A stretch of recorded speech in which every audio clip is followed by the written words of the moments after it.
Halo Sineklip, balik lagi sama gue Rashid Hari. Jadi kayak yang udah bukan beberapa kali lagi sih sebenarnya. Udah sering banget gue bilang bahwa di Catch Play itu ada banyak banget film dan series yang underrated. Ini udah gue sering omongin di video-video sebelumnya, sampai banyak yang ngomong, anjir ini kayaknya buzzer. Ya nggak apa-apa lah.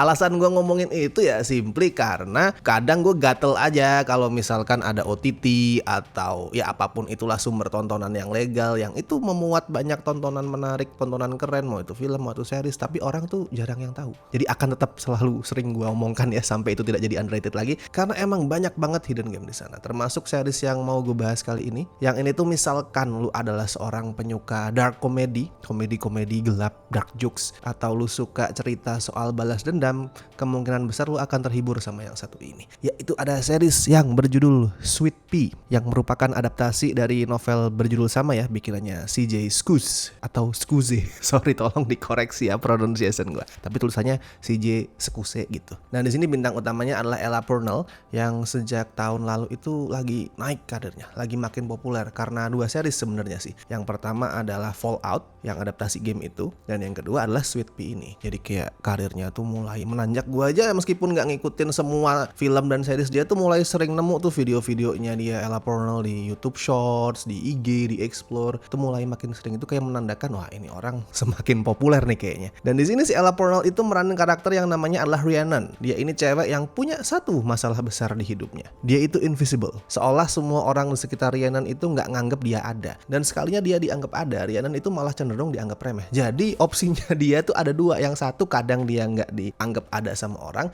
Begitu dianggap ada, eksistensinya itu dipandang sebelah mata. Kayak yang terjadi di kantor dia tuh. Jadi Rhiannon ini kan kerja sebagai asisten administrasi di koran lokal yang namanya itu Charnsham Gazette. Dia ini nggak pernah dikasih kerjaan yang berbobot sekalipun. Kerjaan dia hanyalah bikin kopi, buang sampah, hal-hal remeh semacam itu. Nah, dan di kantor itu si bos manggil dia itu bukan dengan nama, bukan dengan hey Rhiannon, nggak, tapi dengan julukan Sweet Pea. Nah, itu yang dijadiin judul seriesnya dan judul novelnya ya. Yang of course walaupun arti harafiahnya itu baik ya, manis, cantik gitu, tapi itu jelas terkesan merendahkan, seksis. Kayak di kantor itu dia tidak dianggap berdasarkan kemampuan dia, skill dia sebagai seorang jurnalis, walaupun ini kantor jurnalistik, tapi yang dianggap sama bos dia hanya oke, cantik, kamu baik hati, kamu penurut, you are a sweet pea. Nyebelin banget pokoknya.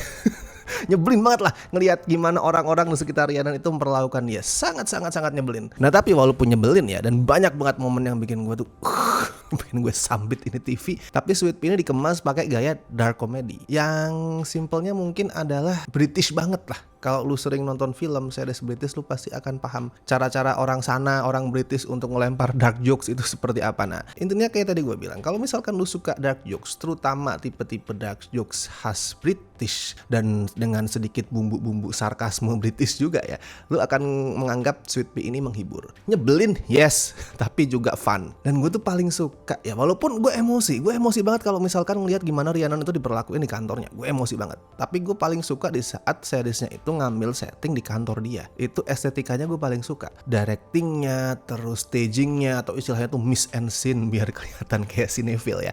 Itu bagus banget. Kayak bisa munculin suasana yang dingin, suasana yang kosong, kaku. Ya sama kayak yang dirasain sama karakter utamanya. Dan lu perhatiin ya, ini coba lu perhatiin. Kalau misalkan lu nonton, lu perhatiin di episode 1, mungkin episode 2, suasana kantornya kayak yang gue deskripsiin tadi, kaku, dingin, dan segala macam. Tapi seiring waktu nanti, semakin si Rhiannon itu terlibat di pekerjaan dia, semakin dia aktif berinteraksi juga sama orang-orang yang ada di kantor itu, suasana kantornya, feel kantornya juga berubah loh, kayak lebih terang, lebih hidup. Itu gue suka banget, soalnya berarti Sweet Pea ini memposisikan sebuah setting, sebuah lokasi itu sebagai bagian dari karakter. Kan lu pasti sering dengarkan, the setting is also the character gitu.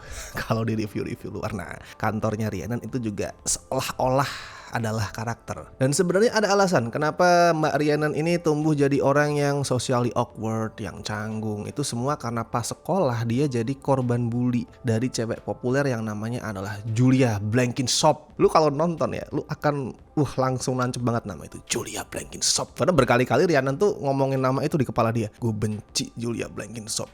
Gue pengen Julia Blenkinsop itu menderita. Gue dibikin sakit sama Julia Blenkinsop. Wah, muter terus itu namanya di kepala. Jadi pas di sekolah dulu tuh si Rhiannon dibully sama Julia Blenkinsop. Saking stresnya, saking tertekannya si Rhiannon itu sampai rambut dia tuh rontok dan dia harus pakai wig yang berujung pada bullying juga. Wah, lu pakai wig, rambut lu botak dan lain-lain. Dan walaupun itu sudah lewat bertahun-tahun, karena itu kejadiannya di sekolah kan, dan sekarang dia udah dewasa, mungkin udah lewat ya 10 tahun lebih, mungkin hampir 20 tahun maybe. Tapi tetap dampaknya kerasa sampai sekarang. Itu membentuk kepribadian Rhiannon sebagai seseorang yang secara sosial itu awkward. Dia nggak nyaman di lingkup sosial, selalu ngerasa insecure. Dan kok iya, nasib tidak berpihak pada dia, karena pada saat si Rhiannon ini lagi mau mulai menata hidupnya lagi ya, bapaknya yang sakit-sakitan itu meninggal. Terus kakaknya nggak pernah deket selama ini, nggak pernah peduli sama dia, mendadak mau ngejual rumah si bapak, padahal si Rhiannon itu tinggal di sana. And the worst part, Julia Blenkinsop itu balik lagi ke kehidupan dia. Dan si Julia ini ya nggak memamerkan sebenarnya sih, lebih tepatnya si Rhiannon itu melihat gimana kehidupan Julia Blenkinsop ini sekarang sudah perfect banget, nggak ada celah, bahagia. Well, ini sebenarnya formula yang udah sering kita lihat kan ya, dalam arti cerita soal korban bully itu ketemu sama pelaku yang dulu ngebully dia dan mendapati bahwa loh, ini gue yang jadi korban tapi kehidupan gue menderita, sedangkan si pelaku kehidupannya sekarang malah perfect. Itu kan emang udah sering dipakai ya, udah jadi trope lah, formula di cerita-cerita soal bullying. But here's the twist. Di satu titik karena sebuah, well let's say kecelakaan ya, biar gue gak spoiler, intinya karena sebuah kecelakaan Rhiannon itu ngebunuh orang dan dia malah menikmati itu. Karena Rhiannon tuh mulai ngerasa anjir, ternyata ngebunuh orang nih katarsis juga. Ngebunuh orang nyebelin ya, ngebunuh orang nyebelin tuh katarsis juga buat gue, bikin gue tuh lebih tenang. Dia mulai kepikiran tuh untuk balas dendam ke Julia Blenkinsop. Gue gak mau ngejabarin alurnya lebih jauh lah, biar gak spoiler. Tapi intinya Sweet Pea ini, kalau lu pengen mendapat gambaran ya seperti apa series ini, itu kayak gabungan antara drakor The Glory sama Dexter. Intinya kurang lebih kayak gitu. Entertaining, brutal, bikin emosi, tapi juga ya let's say satisfying. Apalagi di sini gue juga suka banget sama aktingnya Ella Purnell. Bagus banget. Ekspresi sama gestur ya. Gestur nih bukan cuman gestur besar, tapi juga gerak-gerik kecil. Itu sempurna banget buat menghidupkan karakter yang awkward, terus selalu clueless sama situasi yang dia hadapi. Kadang bikin penonton kasihan sama dia, tapi nggak jarang juga bikin kita tuh ketawa. Ketawa miris tapi ya bukan kayak tolol sekali Anda, nggak ketawa yang kayak gitu. Ketawa miris kayak aduh mbak. Dan hebatnya nih nanti pas si Rhiannon itu udah ngebunuh orang, si Ella ini juga aktingnya bisa munculin kesan serem juga. Dan bisa bikin gue tuh mendukung apapun yang dia lakuin di sini. Segila apapun, seliar apapun, sengawur apapun, gue dibikin untuk mendukung semua yang dilakuin sama Rhiannon. Nah terus ngomongin pesan nih. Pesannya ya seperti biasa lah ya, cerita-cerita seperti ini kan, jangan ngebully dan lain-lain. Tapi ada satu part yang gue tuh suka banget. Pesan yang menurut gue itu sangat relevan dan sangat-sangat tepat lah. Intinya sekali jadi tukang bully, tetap bakal jadi tukang bully. Walaupun mungkin seiring perubahan usia itu bentuk bulinya akan berbeda, tapi once seseorang jadi tukang bully yang ya menyudutkan orang lain, menyerang orang lain, itu akan terus ke bawah. Entah bullying itu dulu dilakuin karena emang dia jahat atau karena dia sendiri juga punya masalah, tetap nggak bisa dibenarkan dan tetap dia akan jadi tukang bully. Karena di satu titik nanti yang awalnya bikin gue tuh agak bete sejujurnya, satu titik tuh kayak kita dibawa untuk lebih mengenal kehidupan seorang Julia Blenkinsop. Gue sempat mikir, ini masa mau dijustifikasi kayak ya aku melakukan itu karena aku juga punya masalah. Awalnya gue sempat mikir gitu, tapi ternyata seiring waktu enggak. Sweet Pea tetap dengan tegas ngomong no, apapun kondisinya tetap nggak bisa dibenarkan. Sekali tukang bully tetap tukang bully. Itu adalah pesan yang tegas dan penting banget. So kalau skor untuk Sweet Pea langsung aja lah gue kasih 7,5 dari 10. Ini fun, ini asik, jadi langsung lu tonton di Catch Play.